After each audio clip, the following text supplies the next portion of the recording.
सोलापूर ॲम्युचर खो खो असोसिएशनच्या वतीने आयोजित सोलापूर जिल्हा किशोर अजिंक्यपद स्पर्धेमध्ये सेमीफायनल हरल्यानंतर तिसऱ्या स्थानासाठी हा सामना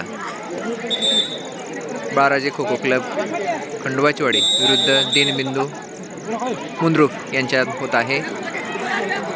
सडन डेथ या नियमानुसार हा सामना चालू आहे.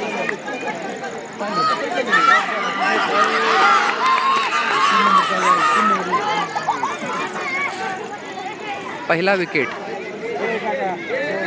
ज्या वेळात पडेल त्याच्यापेक्षा कमी वेळात दुसऱ्या वेळेस त्यांना आऊट करावं लागेल आणि तरच हा संघ जिंकेल. तिसऱ्या स्थानासाठी हा सामना होत असून संकेत मुळेचा पाठलाग करताना दीनबंधू खो खो क्लब मंद्रुकचे खेळाडू आक्रमण करत आहेत, संरक्षण करत आहे संकेत मुळे.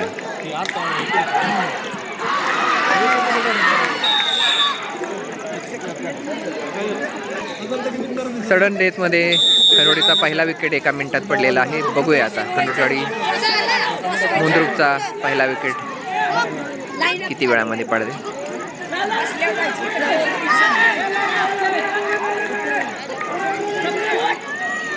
जलद हालचाल, अचूक निर्णय, चपळाई या गुणांचा मेळ असलेला हा संघ हा खेळ आहे. चला फायनल मॅच चालू करा. पंचप्रमुख तिसऱ्या स्थानासाठी लढत असून दीनबंधू मुंद्रुक विरुद्ध बाराजी kho kho club Khandobachiwadi. Sudden death नियमानुसार हा सामना खेळण्यात येत आहे. एका मिनिटाच्या आऊट केले तर खंडोबाची चांगला जिंकणार आहे नाही. आणि या ठिकाणी खंडोबाचा विजय झालेला आहे. मिनिटाच्या आत बाद केलेला आहे.